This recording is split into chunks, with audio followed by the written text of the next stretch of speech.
ठीक है, ध्यान से जाइएगा और पूरा लंच खत्म कर दीजिएगा। बिल्कुल, तुम भी अपना ध्यान रखना और पापा जी आप भी ध्यान से रहिएगा। मैं आता हूँ शाम को, ठीक है?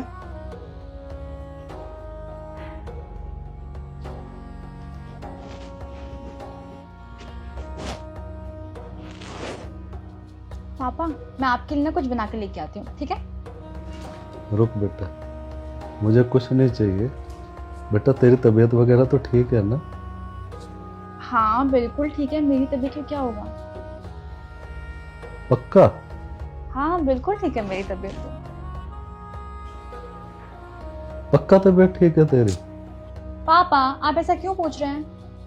जो मैं ये सब कुछ देख रहा हूँ मुझे अपनी आंखों पे विश्वास नहीं हो रहा। क्या देख लिया आपने? ये मेरी वही अदिति बेटी है ना? हाँ मैं आपकी वही बेटी हूँ। पापा आप बातों क्यों घुमा रहे हैं, बताइए ना क्या हुआ? नहीं बेटा, मैं घुमा नहीं रहा, मुझे थोड़ा आश्चर्य सा हो रहा है, इसलिए मैं पूछ रहा हूँ मेरी बेटी अदिति है ना? तो पापा पैसे देना। बेटा कल तो दिए थे तेरे को। पापा वो मेरी पॉकेट में नहीं थे, मुझे पैसे चाहिए अभी। अब किसके लिए चाहिए मेरी लाडो को? मुझे ना बुक्स लेनी है, अच्छा। पेन लेने हैं, और आते जाते वक्त ना मुझे बहुत भूख लगती है, तो मुझे पानी पूरी खाने हैं, छोले भटूरे खाने हैं, और पता नहीं क्या क्या होते हैं, वो सब चीजें खानी है। तेरी मम्मी ने खाना नहीं बनाया क्या? मम्मी के हाथ का अच्छा नहीं लगता। धीरे बोल, सुन लेगी ना, मेरे को भी नहीं मिलेगा। ओह ठीक है, मुझे दोनों पैसे, वरना मैं जाके बोल दूंगी मम्मी से, मम्मी पापा कह रहे थे ना कि तेरी मम्मी ना खाना अच्छा नहीं बनाती है। ठीक है, दे दो पैसे। पापा गिनो मत, कम है लेकिन ठीक है चल जाएगा। अरे बेटा बाय बाय पापा। ये लड़की भी ना सुधरेगी भी। अदिति, ओ अदिति, अरे उठ जा बेटा, 11 बज गए हैं। अरे उठ जा लाडो, उठ जा। पापा सोने दो ना, मुझे अभी नींद आ रही है। अरे बेटी कितना सोएगी, 11 बज गए हैं। अरे बेटा तेरी मम्मी घर पे नहीं, तुझे पता नानी के घर गई हुई है। तभी तो सोई हूँ। आज कॉलेज नहीं जाना तुझे? क्यों? आज तो सैटरडे है। छुट्टी हो गई है। छुट्टी कब से हो गई तेरी सैटरडे की? अरे पापा प्लीज सोने दो मुझे। बेटा कितना सोएगी, नाश्ता भी तेरा ठंडा हो जाएगा। मैं गर्म कर लूंगी, प्लीज चले जाओ। और तुझे पता ना मुझे फैक्ट्री जाना, तेरी मम्मी नानी के घर गई हुई है। आप चले जाओ, बाय। अरे बेटा उठ जा। आप चले जाओ ना, मुझे भी नींद आ रही है बहुत तेज। पता नहीं क्या होगा इस लड़की का। वो पक्का जिस घर में ब्याह कर जाएगी ना, सिवाय उलानों के कुछ नहीं दिलवाएगी। क्या बात है बताइए।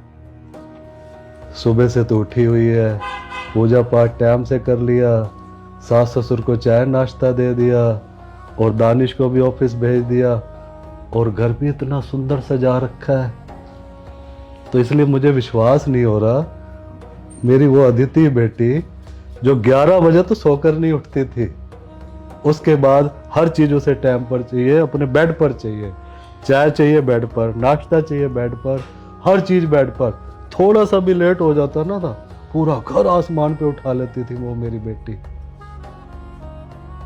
और बिल्कुल कहते रहो, समझाते रहो, किसी चीज को सुनना नहीं, समझना नहीं, अपने मन की करनी, अपनी मौज मस्ती में रहना। और आज इतना कुछ देख कर ना बेटा मुझे विश्वास नहीं हो रहा कि आखिर ये इतना बदलाव आ कैसे गया बेटा। अच्छा बेटा मुझे तो इस बात का डर लग रहा था, जिस हिसाब से तू वहाँ रहा करती थी, और मुझे इतना भरोसा भी नहीं था कि पता नहीं तू 1 महीना भी अपने ससुराल में बिता पाएगी कि नहीं बिता पाएगी।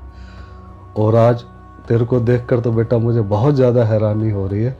जो हमारी इस कान से सुनती थी इससे निकाल देती थी, और आज बेटी इतनी जिम्मेदार कैसे बन गई, मुझे विश्वास नहीं हो रहा बेटा। अच्छा तो आप इस बात से हैरान हैं? हाँ बेटा मैं इसी बात पे हैरान हूँ, कितना बदलाव आखिर आ कैसे गया। पापा आपको ना मैं समझाती हूँ, देखिए। हाँ मैं शादी से पहले बहुत नटखट थी, मेरे अंदर ना कूट कूट के बचकानी हरकतें भरी थी, ये मुझे अच्छी तरह से पता है, क्योंकि वहाँ पे ना आप लोग थे संभालने के लिए। वहाँ पे मैं कुछ भी हरकतें कर दूँ आप लोग थे मैनेज करने के लिए। मुझे वहाँ पे किसी चीज़ की टेंशन होती ही नहीं थी, बिल्कुल भी नहीं, क्योंकि वहाँ पे ना मेरे मम्मी पापा थे सब चीज़ संभालने के लिए और मुझे समझने के लिए। ऐसा नहीं है कि मुझे यहाँ पे कोई समझता नहीं है या फिर कोई संभालता नहीं है, नहीं। आपको पता है मैं ना बहुत खुशनसीब हूँ और मुझे ना ऐसा ससुराल ना बहुत नसीब से मिला है। मुझे यहाँ पे सब कोई समझते हैं, सब डांटने की बजाय, ताना मारने की बजाय मुझे सब ना समझाते हैं। आपको पता है जब ना मैं शादी करके आई थी यहाँ पे न्यू, मैं ना काफ़ी इमेच्योर थी, मुझे कुछ समझ में नहीं आता था कि खाना कैसे बनाना है, कब क्या मैनेज करना है, कब किससे कैसी बातें करनी है, कुछ भी चीज़ें नहीं। मैं बहुत डरती थी, मगर जो मेरी सास है वो मुझे समझाती थी और मेरी गलतियों को सुधारती थी एक माँ की तरह। और ऐसे ही करते करते मैं धीरे धीरे समझ गई। मुझे समझ में आ गया कि जब सर पे जिम्मेदारियाँ आती है तो समझदारी से काम लेना पड़ता है। और वैसे भी एक लड़की ना जब शादी करके अपने ससुराल जाती है तो उस पर ना दो जिम्मेदारियाँ होती हैं। पहली जिम्मेदारी तो उसके माँ बाप की। एक लड़की कभी भी नहीं चाहती कि उसकी किसी भी हरकत की वजह से उसके माँ बाप का सर झुके, बल्कि वो तो ये चाहती हैं कि उसके पापा की जो पगड़ी है ना सर की, वो सर पे ही रहे, एकदम चमकती रहे। और दूसरी जिम्मेदारी ससुराल के जितने भी एक मेंबर हैं उन सबका ख्याल रखना, उन सबका मान सम्मान रखना, ये होता है। और आपको पता है पापा, मेरे पति ना काफ़ी सपोर्टिव है, काफ़ी ज़्यादा। और ये सब इतना चेंजेस होने में ना उनका ज़्यादा हाथ है। उन्होंने ना मुझे समझा। और आपको पता है माँ बाप की जगह ना कोई नहीं ले सकता, कोई भी नहीं। हाँ, यहाँ पे सब बहुत अच्छे हैं, काफ़ी अच्छे हैं, मुझे बहुत प्यार मिलता है। लेकिन जब मुझे वहाँ से जब प्यार मिल रहा है तो मेरा भी तो फ़र्ज़ बनता है ना कि मैं बदले में इनका मान सम्मान रखूं, इनको प्यार दूं, इनकी किसी भी उम्मीदों को ना तोड़ूं, मैं आपकी इज्जत रखूं मैं, है ना। और वैसे भी पापा ये सब ना आपके संस्कार हैं। मैं ना मम्मी को देखती थी, मम्मी ना कितने धैर्य से पूरा घर संभालती थी, पूरी जिम्मेदारियां संभालती थी, एकदम शांत होकर के। और सबकी इज्जत करना ये सब मैंने आपसे सीखा है कि चाहे वो बड़ा हो या फिर छोटा हो, उनकी इज्जत हमें करनी चाहिए। और पता है आपको पापा, और वैसे भी पापा ये सब तो आपके संस्कार है ना।